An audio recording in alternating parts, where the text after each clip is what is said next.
Good morning everyone. मैं Dixit Joshi Navjyoti global school पोटगांव शाखा से आप सभी को आज कक्षा 4 की हिंदी रिमझिम का पाठ 2 जैसा सवाल वैसा जवाब पढ़ाऊंगा। तो चलिए शुरू करते हैं। जैसा सवाल वैसा जवाब कहानी ध्यान से सुनिएगा, आपको अच्छे से समझाने की कोशिश करूंगा मैं। चलिए। बादशाह अकबर अपने मंत्री बीरबल को बहुत पसंद करता था। बीरबल की बुद्धि के आगे बड़े बड़ों की भी कुछ नहीं चल पाती थी। इसी कारण कुछ दरबारी बीरबल से जलते थे। वे बीरबल को मुसीबत में फंसाने के तरीके सोचते रहते थे। अकबर के पास एक खास दरबारी ख्वाजा सरा को अपनी विद्या और बुद्धि पर बहुत अभिमान था। बीरबल को तो वे अपने सामने निरा बालक और मूर्ख समझते थे, लेकिन अपने ही मानने से तो कुछ होता नहीं। दरबार में बीरबल की ही तूती बोलती और ख्वाजा साहब की बात ऐसी लगती थी जैसे नक्कार खाने में तूती की आवाज़। ख्वाजा साहब की चलती तो वे बीरबल को हिंदुस्तान से निकलवा देते, लेकिन निकलवाते कैसे? एक दिन ख्वाजा ने बीरबल को मूर्ख साबित करने के लिए बहुत सोच विचार कर कुछ मुश्किल प्रश्न सोच लिए। उन्हें विश्वास था कि बादशाह के उन प्रश्नों को सुनकर बीरबल के छक्के छूट जाएंगे और वह लाख कोशिश करके भी संतोषजनक उत्तर नहीं दे पाएगा। फिर बादशाह मान लेगा कि ख्वाजा सरा के आगे बीरबल कुछ नहीं है।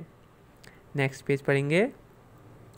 ख्वाजा साहब अचकन पगड़ी पहनकर दाढ़ी सहलाते हुए अकबर के पास पहुँचे और सिर झुकाकर बोले, बीरबल बड़ा बुद्धिमान बनता है, आप भी उसकी लंबी चौड़ी बातों के धोखे में आ जाते हैं। मैं चाहता हूँ कि आप मेरे 3 सवालों के जवाब पूछकर उसके दिमाग की गहराई नाप लें। उस नकली अकल बहादुर की कलई खुल जाएगी।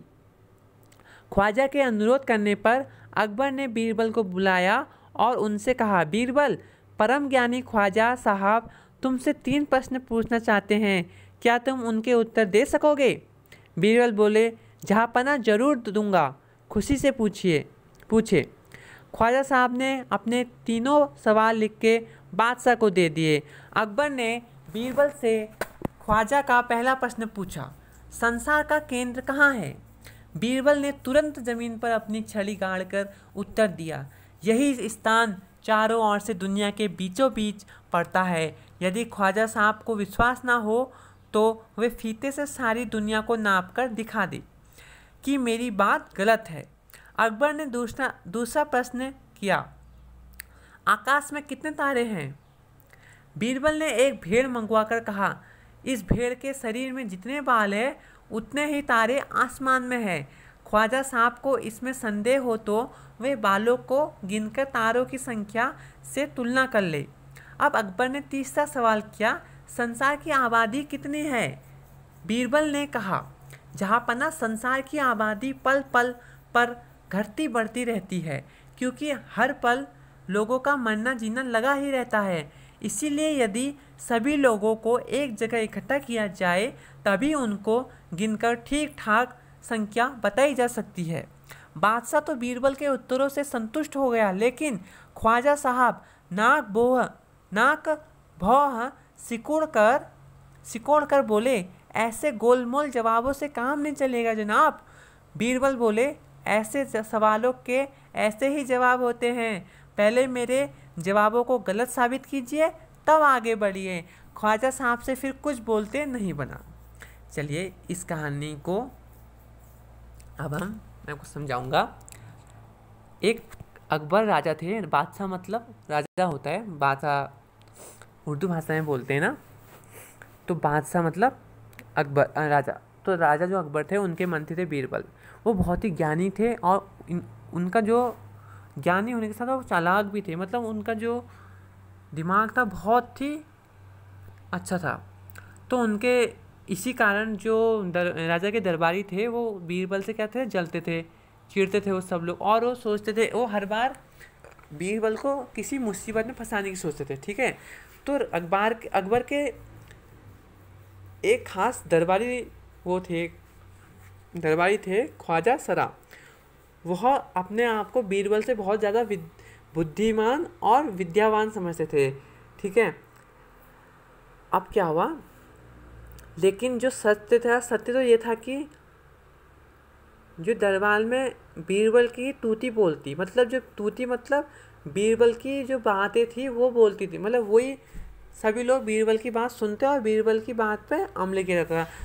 और जो ख्वाजा सरा थे उसकी बातों को तो कोई सुनता ही नहीं था।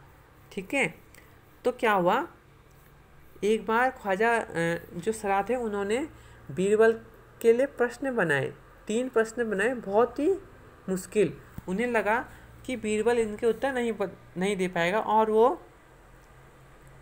एक दिन अचकन पगड़ी पहन के, अचकन मतलब पगड़ी को जो होता है ना, पगड़ी एक अच्छे से बनाई होती है, एक होती है खाली जल्दीबाजी बनाई होती है। तो जल्दीबाजी वाली पगड़ी को कह सकते हैं अचकन, जो सही से नहीं बनाई होती। अचकन पगड़ी पहन के दाढ़ी सहलाते हुए अपने बादशाह के पास जाता है और कहता है कि बादशाह, बीरबल बहुत बुद्धिमान बनता है, आज हम उससे 3 प्रश्न पूछेंगे, उसकी बुद्धि देखेंगे। ठीक है, ऐसा करके पूछता है। तो मैं आपको फटाफट शॉर्टकट में बता रहा हूँ। ठीक है, उसकी भी कल ही खुल जाएगी, मतलब उसका भी जो दिमाग है, जो उसको भजन में, वो भी उसकी खुल जाएगी अगर उसने ये आंसर बता दिए, इसके उत्तर बता दिए। ख्वाजा तो अकबर कहता है ठीक है। अकबर बीरबल को बुलाता है, बीरबल से पूछता है कि ख्वाजा साहब तुमसे विद्वान परम ज्ञानी लगाते हैं। ठीक है, परम ज्ञानी ख्वाजा साहब तुमसे प्रश्न पूछना चाहते हैं, 3 उत्तर दोगे? तो बीरबल बोलता है हाँ महाराज, जहाँपना ज़रूर दूंगा, खुशी से पूछिए। तो ख्वाजा सरा उन्हें अकबर बादशाह को एक पर्ची में 3 प्रश्न लिख कर दे देते हैं और पूछने को कहते हैं।